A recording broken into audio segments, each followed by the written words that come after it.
All right, we are good to go. Okay. All right. Yay, we're all here now. So Finally. much better. So much better. Okay. So, welcome to round 3 of the Digital Assistant Throwdown. So, we've been looking at sort of alternating linguistic phenomena and then more, I would say, social phenomena, right? So, last time we looked at bot abuse. And this month, sorry, why is it not? There we go. We are looking at making comparisons. So, what do we mean? Basically, not, from a descriptive kind of usage point of view, not getting into the linguistics of it. Basically, a request that requires some kind of understanding, big scare quotes, of the relationship between two concepts. So, like, is J-Lo older than A-Rod? Or is a bison the same as a buffalo, right? You have to know something about those two things and like what dimension you're comparing them on, right? Some are not just two things, but it's like one thing versus a class. And those usually are linguistically, they're superlatives, right? So which COVID vaccine is the most effective or best? Which COVID vaccine is the best, right? What's the southernmost point in the United States? There are lots of southern points, but what is the southernmost point? Christy, are you showing your screen? I am. Yeah, No, that's it okay. says Yeah, I'm we see a sharing my black screen. screen. That's what I was wondering. And I'm like, what's happening? Oh, you see a black screen? Yeah. Yeah. Oh, all right. That's weird. Let me try that again. Hang on. Let's see. It says I'm sharing my screen. Stop sharing. Do you have two screens, two monitors? I have two, but I picked the other desktop. Okay, now? Something is showing up. Let's wait. Nope, not yet. Is It still? shows your cursor though. That means it is sharing, but Yeah. okay. Oh, grr. Shamil or Debbie, can you share them? Because you guys have the slides too. Yeah. I don't want, otherwise I'll probably have to like leave the Zoom and come back in. I don't know what's No. going on. Wait. Let me Right. start the text. Stop sharing.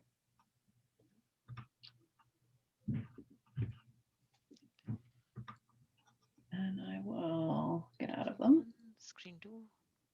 Okay. Just let me know which one you want me to start with. This is what we were talking about. Yeah. Go with that one. Okay. So, well, to say very briefly what I just said again, now that you can actually see it, this is definitely a gremlin week. So the first set are the ones where you're comparing two things, two concepts, two entities, whatever, along some kind of dimension, right? Like, is it hotter in Florida or Greece in August? So you have to know, the August average temperature in these two places and figure out how to compare them to answer that, right?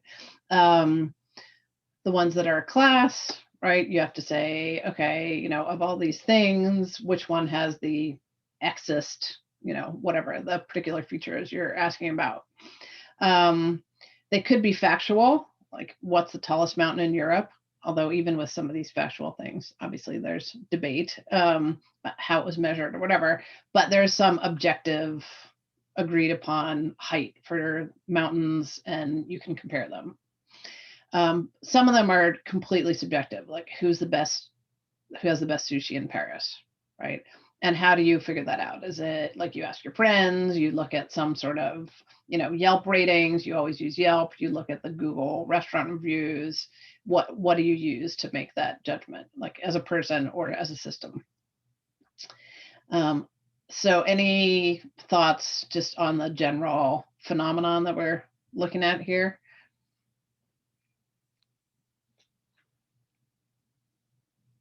Good. Okay. Next slide.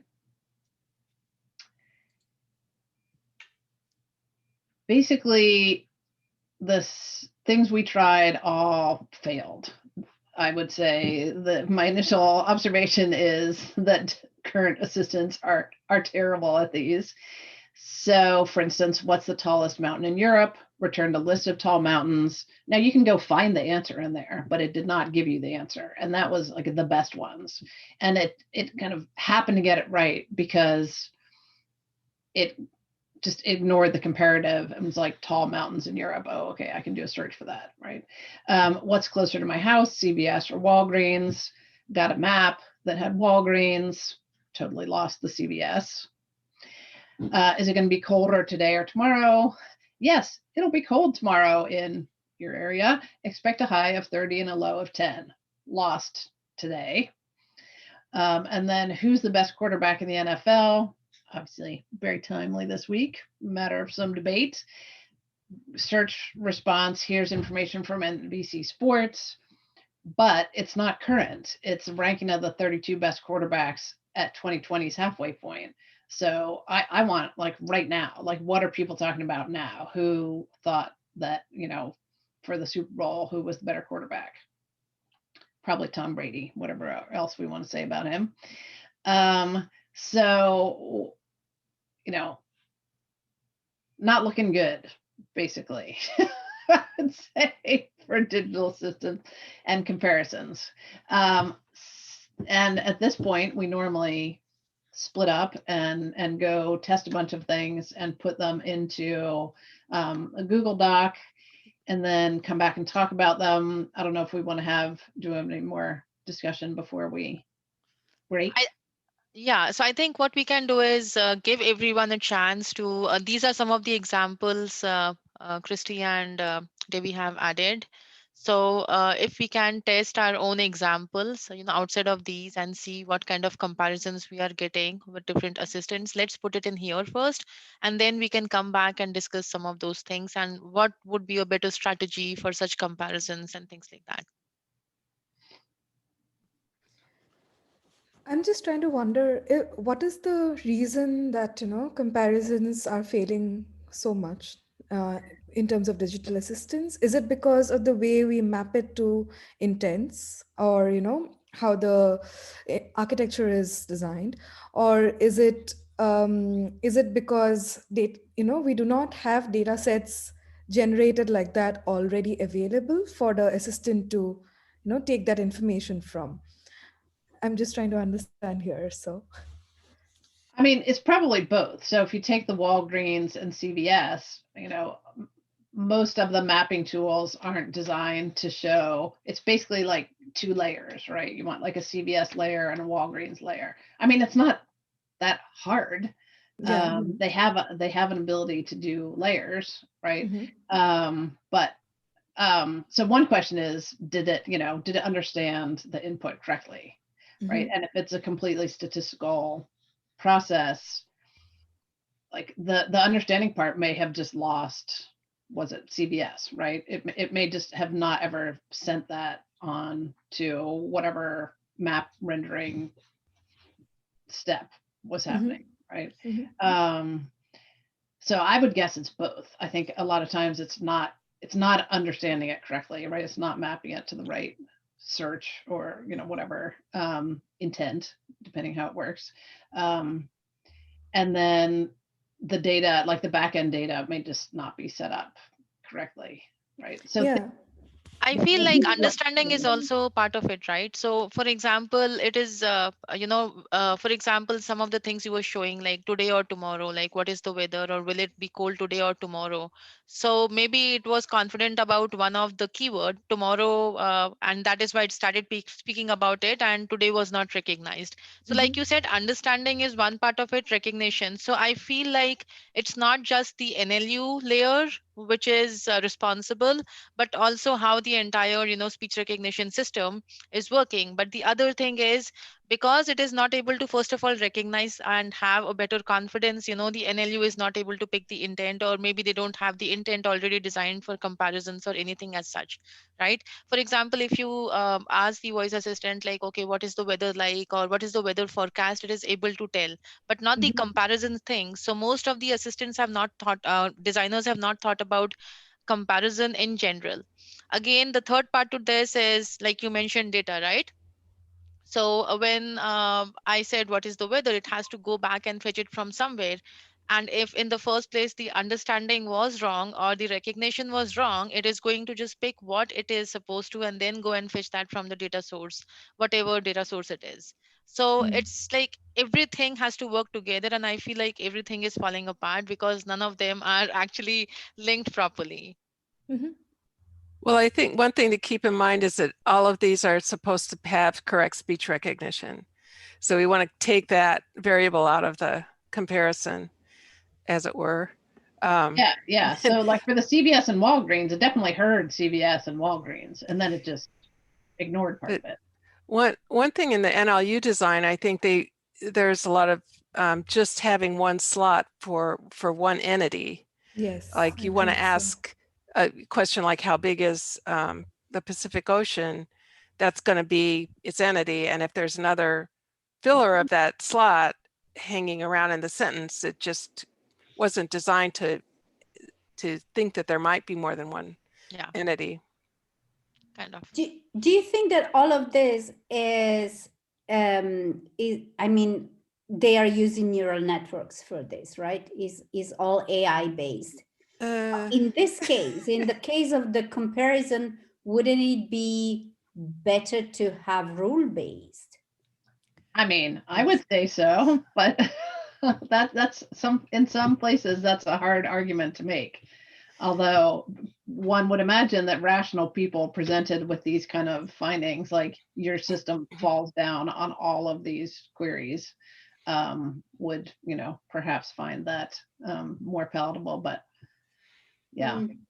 Because I was working for a couple of years in text analytics, so we were just analyzing really a lot of unstructured data that was data from user feedback, and we would use rules precisely for these things. We would just write rules. I mean, I was working in their localization unit, so we would write rules that were specific to every language, and of course the logic of language is the way you handle a comparison is very language specific, right? So and that's so it was really quite effective. Sometimes it would bump up the recognition from 30% up to 80%, just because you would have this set of rules that would tell them, you could tell them if more is with this, then this, you could just remap the entire thing. It was quite effective.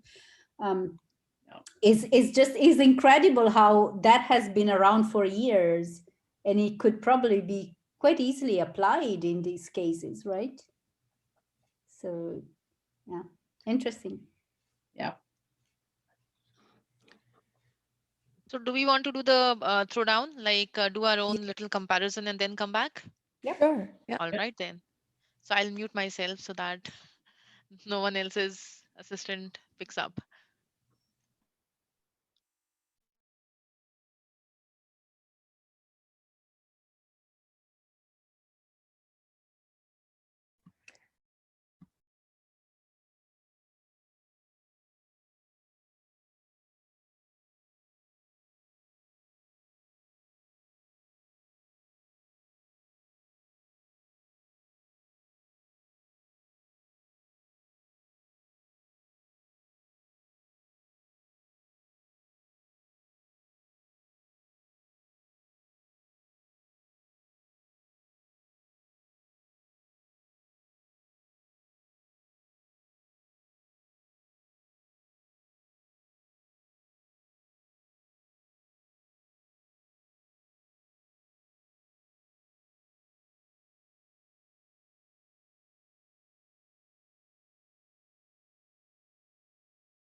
I think we've passed 10 minutes. Do we want to do more comparison or talk about these?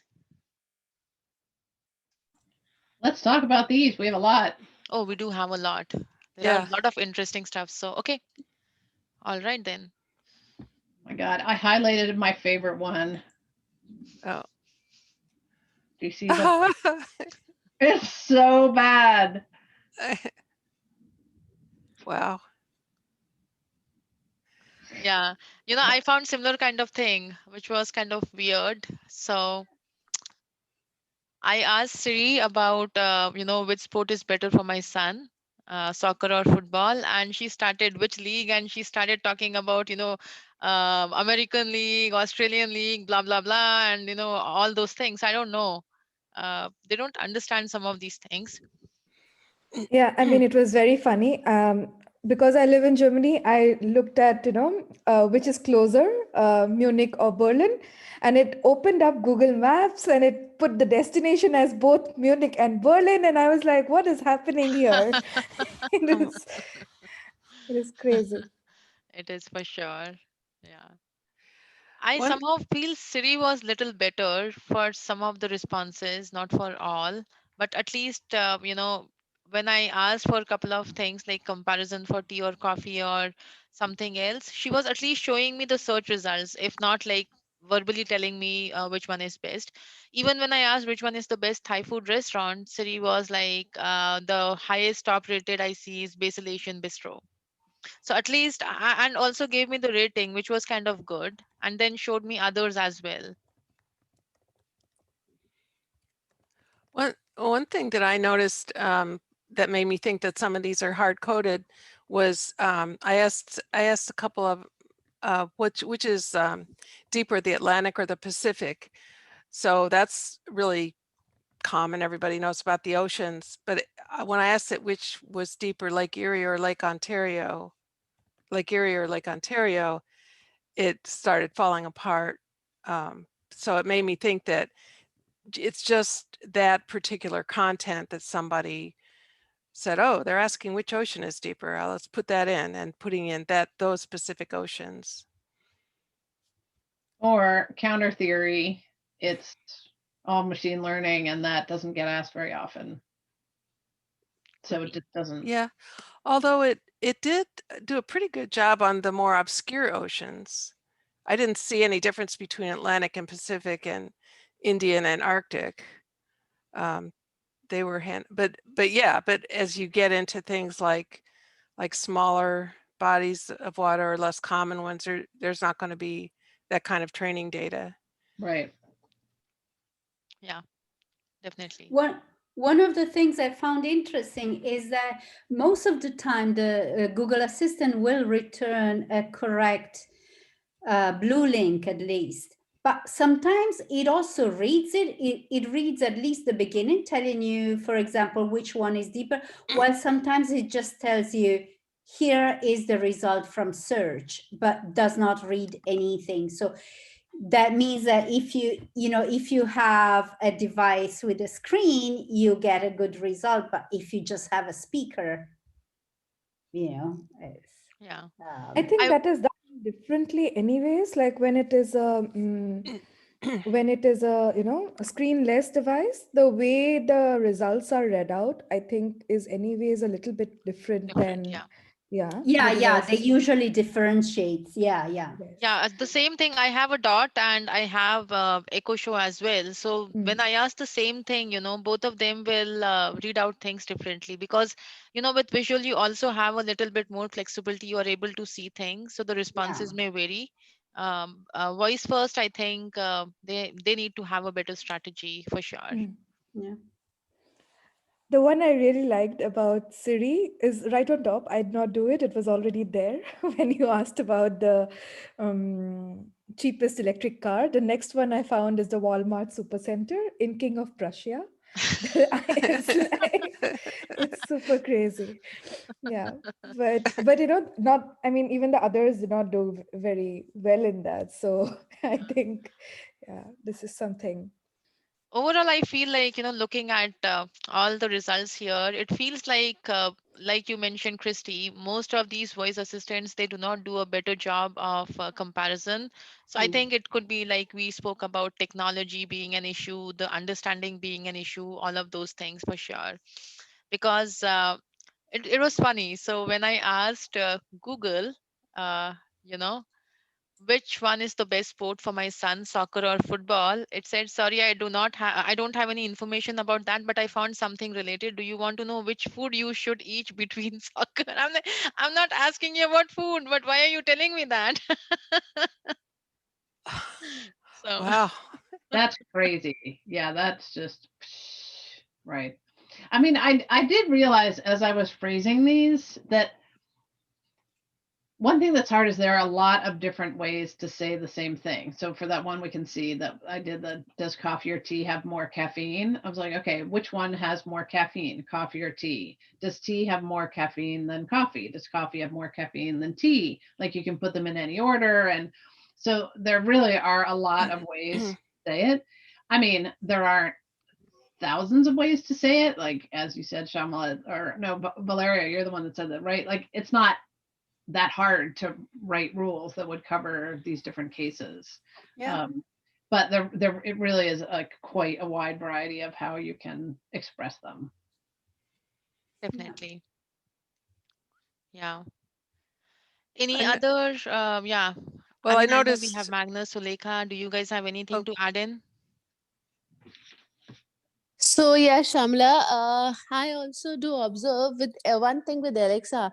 So whenever my son is asking to play a songs like his favorite song is Sunflower from Spider-Man, but the Alexa always always reply in a weird way. Sometimes Alexa plays song correctly, but sometimes she started giving information about sunflower or Spider-Man, hmm. something like that for the same instructions. I observe that Alexa react in a different manner, not in a certain or a same manner always. Yeah, definitely.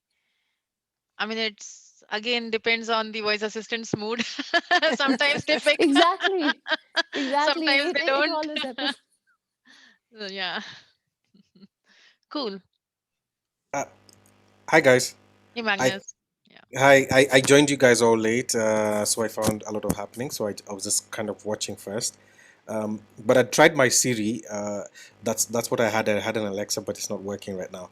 Um, and one thing I noticed is, of yes, it does work much better than when I last tried it, but it's Ah, still getting a lot of things wrong. I don't know if it's just the volume it doesn't hear, it doesn't understand.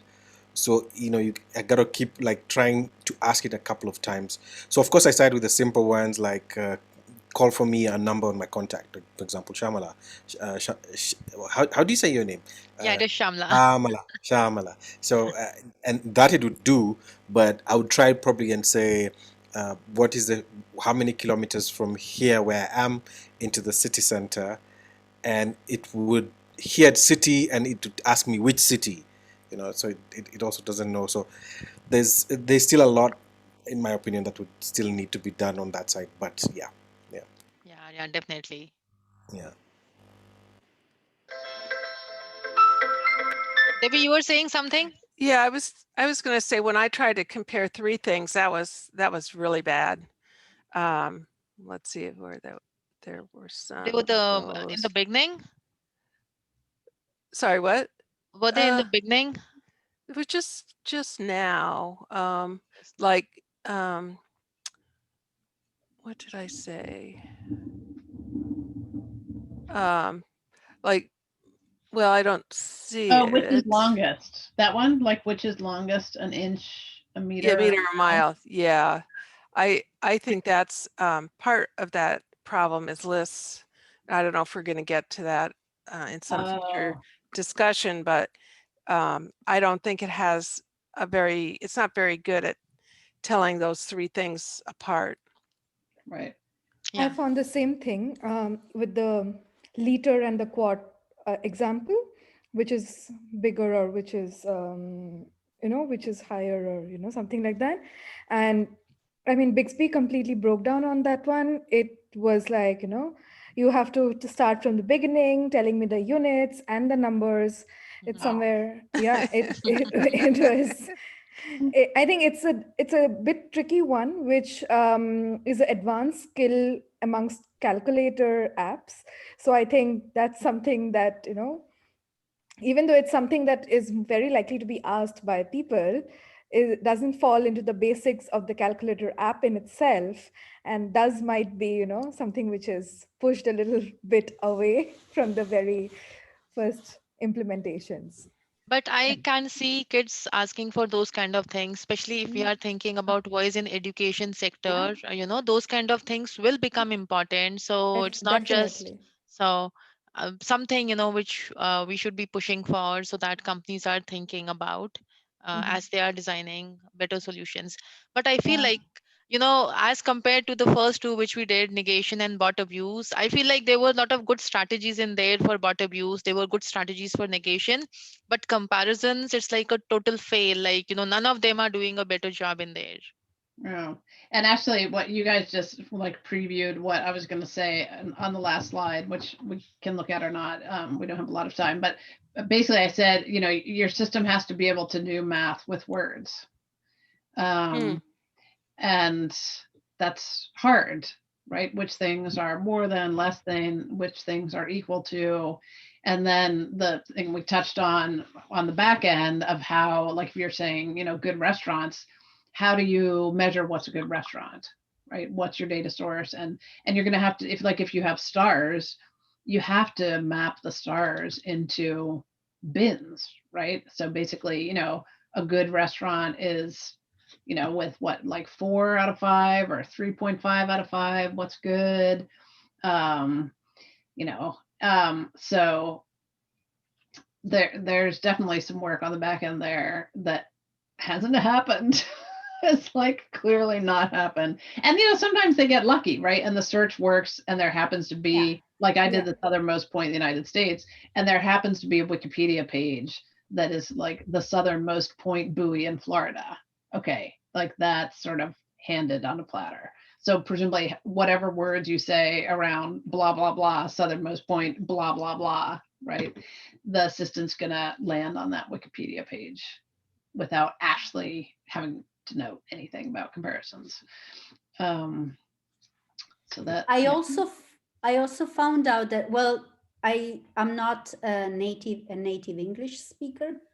I have my Google Assistant set up both for Italian and for English, and there were really funny things happening. It did switch to Italian um, on its own all of a sudden, and then it was struggling with my pronunciation, especially with est and er endings. So it's something that I don't know. It could be really just me, or it could just be something that maybe foreigners tend to struggle with pronounce. So I don't know, but it was struggling more than it usually does.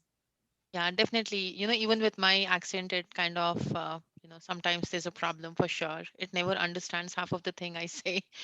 And the other day, all of a sudden, Google switched to Hindi, and I have not even done any settings in there. And I was like, okay, Google, where is this nearest restaurant? And she was speaking in Hindi, like, I don't even know how to say that. I forgot Hindi also, but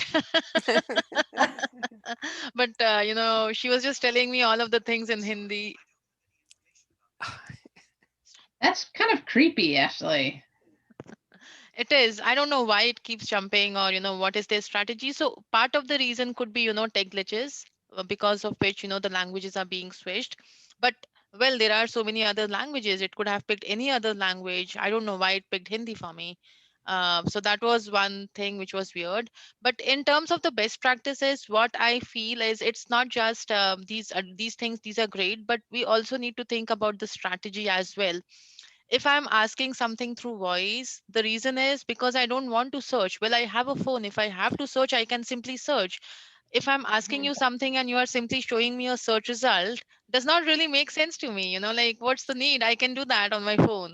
So there has to be a better strategy also, I feel like, as a designer, which we need to clearly lay out.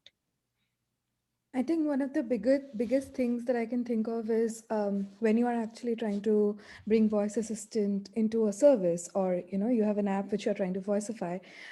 It's very important to understand what is the usage when somebody is going to come into that app with voice. What are they going to ask for? It might not always flow the same way as your touch. If you're really lucky, it might.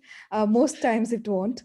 And I think solving for those use cases and not just falling into the trap of what the API supports and what APIs we can get is very important. That's I a very think good this point. Yeah. I think this shows that even more. I mean, till now I knew that, but there was no concrete proof that I had. But today's session at least gave me that proof. And yeah, this was really great. Thank you so much. Thank you. We have 3 more minutes. Any last thoughts? Any other feedback or comment from other participants?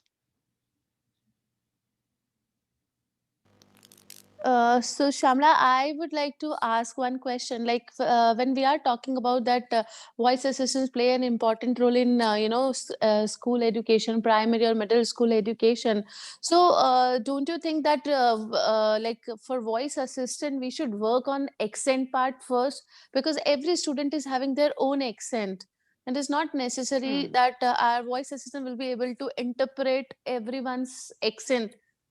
That's a So very good point. Yeah, that's a very good point. I feel like, and I keep talking about this everywhere, like before we jump into, too many use cases and too many industries, we need to fix the basics. And accent is one thing which is like the basics which needs to be fixed for sure. Yeah, but you know what? I'm gonna say no on that one because it's different teams. There's no reason they can't do both. It's the ASR people dealing with the accent thing. They can go do the accent thing, and the people who do the dialogue part, whatever that is, can fix this part. Like it doesn't have to be either or. It's true, yeah. Mm. But it's kind of, see, I agree with you 100%. Like the ASR team needs to be focusing on the accent part and recognition part and all of those things and the other thing. But it's like when I think about voice assistants or when I think about interactions, right? If it's like a first impression, the moment you speak with someone for the first time, if your impression was bad, you would not want to continue interacting with that person, right? So it's the same thing. So you are showing a moonshot vision of too many great things which we want to do, but the basics are not working. People will give up, and that's what has happened in many cases. The whole reason I'm writing the book Emotionally Engaged Digital Assistant, because that's what happens all of a sudden, like people will shove it in their closet because now they're like, you know what, it doesn't work, it doesn't recognize my accent. And I interviewed so many people and they got so frustrated. So it's like there may be two different team technically from that end, I agree, but people are not going to see all of that. For people, it's like the tip of the iceberg. All they see is the experience, whether it understood them or not. They don't care how many people are working, and what kind of surface we are dealing with. So I feel like it's something which we need to think about. Yeah. I think there is a lot of work Shamala, is there ongoing a in that. sorry. Sorry. Go ahead. Oh, sorry. No, I was just, is there a point where you could actually, i- I'll say this, I don't know whether that's how it's dirty your data too much. Like if you put too many accents, too many variations, could you reach a point where you're just really confusing the system more than helping it recognize? Because at some point, like I mean, I can see, obviously I do have an accent, and it's not just a digital assistant. Sometimes Americans cannot understand what I say. So could it be too much, and where is the sweet spot? How do you decide how far to go? Yeah. That's a good point. That's a good point for sure. I don't know in the AI context if different accents will confuse the system, but what I have seen is the more data we have, the better the recognition or the better the AI model works. For example, in the autonomous world, also, right? We've been constantly looking for how to recognize a person versus a trash can versus a signal versus something or a dog, right? So the more data you have, the system will be more confident in recognizing those things. So I don't see there's a sweet spot or something where, hey, this is the like this is the line, that's it, we should not cross it, because more and more data will help the system more. Now there may be accents like the way someone says technology versus technology. Like in India, many people will say technology, including my parents used to say that. And if these accents are helping the system understand all the different ways the same thing could be said, then why not, right? Yeah. Yeah, no, what I was saying was that could, there's a way sometimes one word could then be confused with another.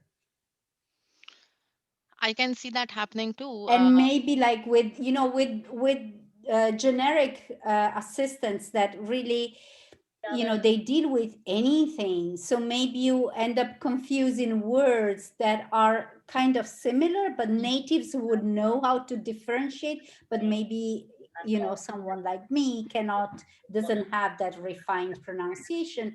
So the system would just get really confused. That is what I was thinking about. Yeah, that is a possibility for sure. And I don't know how we solve for it, maybe like through more data, or do we solve for it in a different way? Anyways, we are almost like 3 minutes past our time.